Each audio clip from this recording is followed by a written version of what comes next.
bienvenue à la première piqûre lecture ado 13+, des piqûres lecture de Kat et Caro. Aujourd'hui, c'est Caro qui est avec toi pour te présenter des romans et des bandes dessinées et les différents genres littéraires.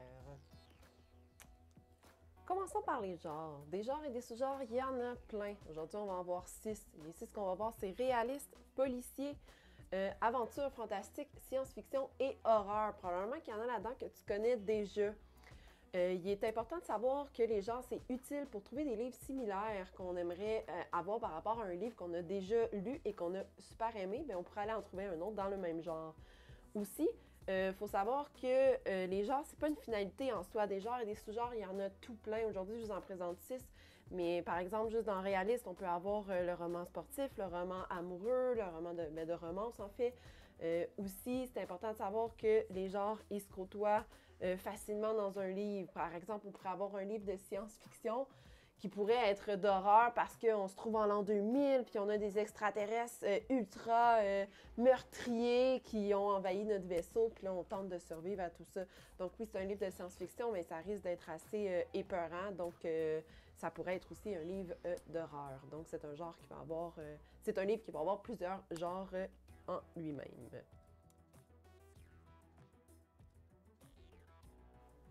Alors, pour le genre réaliste, on trouve surtout des livres représentant la vie quotidienne. Comme son nom l'indique, l'histoire racontée sera réelle, c'est-à-dire qu'elle pourra arriver réellement dans le monde comme on le connaît. On va se trouver avec des histoires parlant d'amitié, de rencontres, d'amour, de sport, de famille, avec les différents aléas de la vie.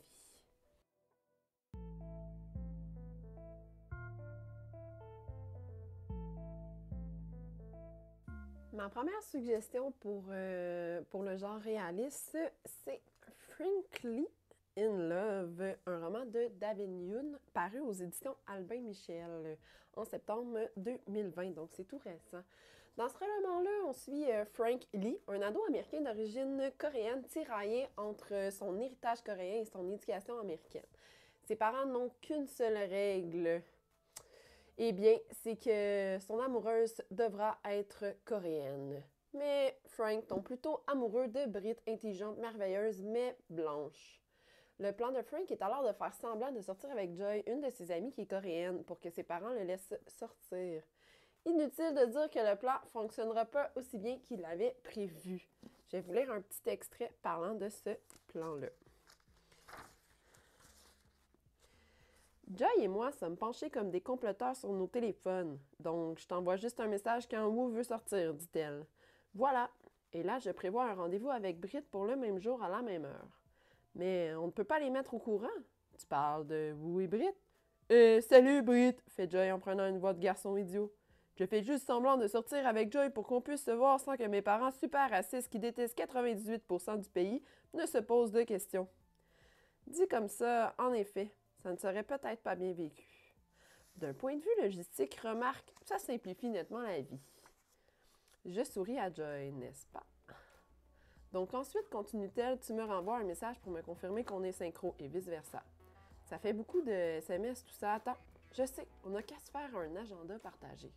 T'es vraiment un nerd. Je la regarde, et alors? Mais t'as pas tort. Un agenda partagé, ce serait sans doute mieux, finit-elle par concéder. Je lui envoie une invitation pour qu'elle accepte. Puis, pour tester, je crée sur mon téléphone un événement pour ce soir intitulé « Frank et Joy commencent officiellement à sortir ensemble ». Le téléphone de Joy vibre, elle voit l'événement et pouffe de rire. Ça marche, ça marche. Et voilà pour Frankly in Love, qui est ma première suggestion pour le genre réaliste. Donc, on trouve une histoire d'amour qui n'est pas nécessairement commune, puis on se retrouve au cœur de la vie de ce jeune Coréen d'origine... de ce jeune Américain d'origine coréenne. Ensuite, ma deuxième suggestion, c'est La folle échappée de Lou Lafleur, qu'on avait déjà vu dans le roman Sexy Défi, que vous avez peut-être déjà lu. Cette fois-ci, on la retrouve dans un été sans repos. Pour vous faire connaître le livre, je vais vous lire l'endo à l'instant. L'été qui commence est rempli de promesses pour Lou Lafleur. Follement amoureuse de Justin, son premier vrai copain, Lou a déniché un boulot dans une crèmerie. Mais l'allégresse de Lou se transforme en détresse quand Justin lui annonce qu'il part pour plusieurs semaines dans un camp musical situé à des centaines de kilomètres. Pour ajouter à son malheur, un violent incendie détruit la crèmerie.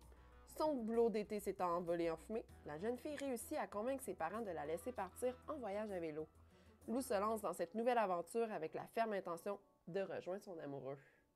Donc, pour ceux et celles qui ont envie d'une petite épopée réaliste, ici, on a un roman de seulement 207 pages qui se lit super bien. Donc, je pense que pour toi, La folle échappée de Lou Lafleur pourrait être un roman qui te conviendrait. Maintenant, le genre policier au polar. Pour ce genre-là, on va avoir des romans où l'intrigue tourne autour d'une enquête où des crimes ont été commis et on cherche le coupable. Le suspense sera alors au rendez-vous. Parlant de suspense, ma première suggestion pour le genre policier est Killing November, un roman qui met en scène une académie élitiste qui forme des assassins, des espions ou encore des escrocs de première classe. November Hadley est le personnage principal, mais elle ne le sait pas encore, sa vie est hautement en danger dans cette académie ultra secrète. Meurtre et magouilles seront au rendez-vous, alors si le suspense vous parle, je vous conseille Killing November, dont le titre dit tout à propos du personnage principal. Ensuite, ma deuxième suggestion est l'une de mes bandes dessinées préférées. Vous connaissez peut-être Sherlock Holmes, c'est un grand détective. Eh bien, on le retrouve dans plusieurs livres, films et même séries télé. Ici, on va se retrouver dans sa tête, dans la bande dessinée Dans la tête de Sherlock Holmes, l'affaire du ticket scandaleux. Donc, effectivement, tout au long de cette bande dessinée-là, on suit le fil de pensée de Sherlock Holmes. Je vais juste vous montrer un exemple. Je ne sais pas si vous voyez ici, mais on a un espèce de fil. Eh bien, on se retrouve dans sa tête et on suit ses réflexions. Je vais juste aller un peu plus loin. Par exemple, ici, on voit qu'il y a eu un crime de commis et on suit la réflexion tout au long de Sherlock Holmes. C'est pour ça que cette bande dessinée-là s'appelle Dans la tête de Sherlock Holmes. Maintenant, parlons un peu de l'histoire. Une série de crimes va se passer. Tous les crimes semblent tourner autour d'un fameux ticket ou d'un billet de théâtre ou de cinéma. On ne sait pas trop ce qui se passe avec ça. Et on va chercher qui est le coupable, bien entendu. La bande dessinée est juste tout simplement magnifique. Elle est illustrée par Benoît Dahan, des illustrations que j'adore. Aussi, on peut remarquer que le gaufrier est loin d'être traditionnel. À toutes les pages, les cases sont disposées de différentes façons. Elle est juste magnifique et elle se lit très bien. Donc, si cette bande dessinée-là vous tente, Dans la tête de Sherlock Holmes, eh bien voilà, une bande dessinée du genre policier. Ensuite, pour le genre aventure, comme son nom l'indique, on va trouver des livres avec une ou des aventures, une quête et souvent beaucoup d'action. Il se peut que ce soit un long périple comme un voyage avec quelques péripéties qui s'y glissent ou encore une mission à accomplir avec plusieurs défis.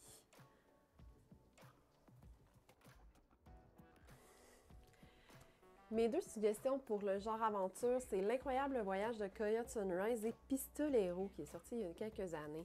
Pour L'incroyable voyage de Coyote Sunrise, on suit Coyote, une jeune fille de 12 ans qui vit avec son père dans un bus, et il sillonne les États-Unis. Depuis la mort de sa mère, ils ont quitté leur ancienne vie sans jamais y retourner. Mais voilà alors qu'on menace de détruire le parc de jeunesse de Coyote. Alors celle-ci, à part en quête de vouloir arriver avant les bulldozers pour se retrouver dans ce parc où elle a tout plein de souvenirs. Alors, ils ont 4 jours pour traverser le pays au complet. Son père avait aussi juré que jamais elle allait retourner à cet endroit-là. Donc, on va dans l'incroyable voyage de Coyote Sunrise, eh bien, on suit Coyote à travers ce périple-là. Donc, une aventure au travers les États-Unis dans un bus. Ensuite, Pistolero, on retrouve Benjamin qui nous fait vivre l'effervescence de la Révolution mexicaine. Je vous lis l'endo à l'instant. Benjamin Lavoie n'a pas un père comme les autres. Intrépide et un peu voyou, il entraîne son fils dans toutes sortes d'aventures qui ne sont pas de son âge. Quel gamin de 13 ans se retrouve du jour au lendemain à parcourir le monde en quête de sensations fortes? Quel genre de père encourage son fils à se battre aux côtés des troupes révolutionnaires de Pancho Villa? Alors que Benjamin est inquiet à l'idée de se joindre aux pistoleros mexicains, son père, lui, jubile. Voilà enfin leur chance d'être dans le feu de l'action. Dans ce roman d'aventure au rythme effréné, le premier de la série Le siècle des malheurs, Camille Bouchard nous emmène dans le Mexique des années 1910 et nous fait vivre à travers les yeux de Benjamin l'effervescence de la Révolution mexicaine. Donc, la série Le siècle des malheurs est constituée de courts romans d'aventure, maximum 150 pages qui qui donnent lieu à des périples bourrés d'actions. Ici, j'en ai 2 autres, Plutonium et Indochine. Au total, il y en a 5 dans la série. Pour le genre fantastique, créatures et magie seront souvent au rendez-vous. Vous connaissez sûrement Harry Potter. C'est probablement le meilleur exemple pour le genre fantastique. Ici, on sort du monde réel pour se trouver au cœur des mondes imaginaires. On va trouver des histoires parlant de magie ou encore des histoires de super-héros. Parlant de super-héros, ma première suggestion est une bande dessinée de la collection Gotham Academy. Gotham, cette ville aux allures de New York qu'on connaît beaucoup dans l'univers DC, qu'on retrouve aussi dans Batman. Dans le tome 1, Le secret des Cobblepot, on suit Olive qui mène une enquête afin de découvrir la vérité à propos de ce fantôme que l'on dit hanter le bâtiment nord de l'Académie.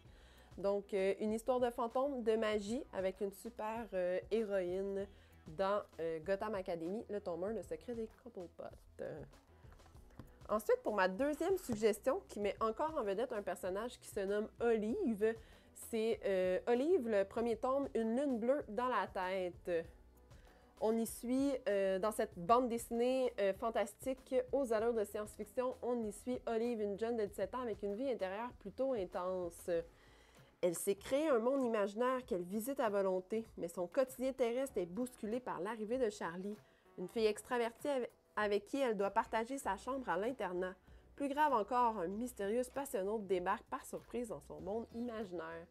Imagine si nous, on pouvait aussi se créer un monde imaginaire où on pourrait se sauver du monde réel n'importe quel moment quand ça nous tente. Donc, Olive, une lune bleue dans la tête. Une magnifique bande dessinée, encore une fois. Maintenant, pour le genre science-fiction, on pourrait aisément penser à Star Wars pour son univers intergalactique ou encore aux nombreuses dystopies qui nous présentent un futur des plus apocalyptiques. Pensons à Hunger Games ou encore à la 5e vague où l'avenir repose souvent sur les épaules de jeunes adolescents. Dans le genre science-fiction, on se retrouve souvent dans le futur, dans un monde apocalyptique ou pas, dans l'espace entouré de technologies nouvelles, des armes super puissantes, des clones, des sabres laser ou encore une intelligence artificielle devenue hors de contrôle.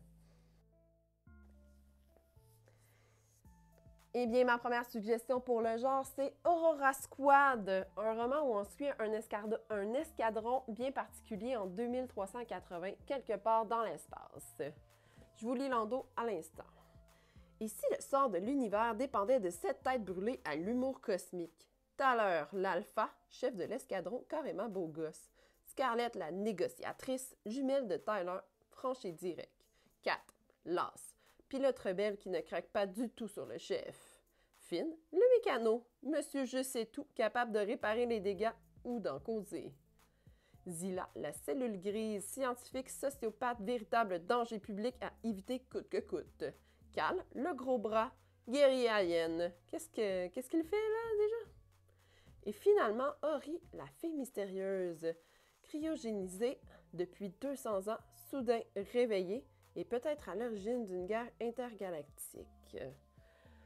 Donc, on voit que tous ont un rôle bien déterminé sauf Ori, dont on ne connaît pas trop quel sera son rôle et elle non plus, elle ne le sait pas. On retrouve l'alpha, la négociatrice, l'as, le mécano, la cellule grise, les gros bras et finalement Ori, qu'elle n'a pas vraiment de rôle déterminé comme je le disais précédemment. Donc, Aurora Squad, épisode 1. Ensuite, ma deuxième suggestion, c'est The Loop, où on fait face à Happy, une intelligence artificielle commence à perdre le cap. Une dystopie mettant en vedette 3 adolescents rebelles qui tenteront de fuir le Loop. Une prison ultra-moderne, une prison où chaque jour, à l'heure de la récolte, ils sont vidés de leurs énergies afin d'alimenter le bâtiment en électricité.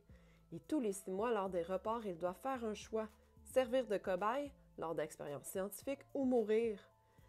Jusqu'ici, Lucas, Kina et Malachai ont eu de la chance. Ils ont réchappé aux traitements expérimentaux qu'on leur a fait subir. Cependant, les anomalies du fonctionnement du loop se multiplient et on leur annonce un report exceptionnel.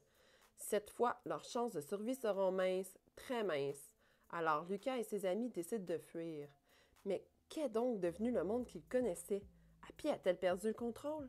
S'ils veulent retrouver leur famille et sauver ce qui peut encore l'être, ils devront d'abord survivre au chaos qui semble avoir tout englouti. Donc, ici, The Loop, écrit par Ben Oliver. Finalement, notre dernier genre et dont le moindre, le genre horreur. Eh bien, son nom est assez évocateur. On y retrouvera des scènes à donner des frissons, des histoires mettant en scène des créatures horribles, des crimes d'une grande atrocité ou encore des maisons hantées par des spectres maléfiques. Ma première suggestion est L'Antre du Diable de la collection Frisson-T pour Terreur Rouge chez les éditions Héritage. Dans ce roman, on suit Zachary qui accompagne ses parents dans un hôtel sinistre pour une étrange chasse aux fantômes. L'adolescent n'a jamais cru à ces histoires, mais il doit se rendre à l'évidence. L'ancien manoir abrite un passé sanglant dont le mal s'apprête à ressurgir. Et quand une violente tempête éclate, l'enfer se déchaîne.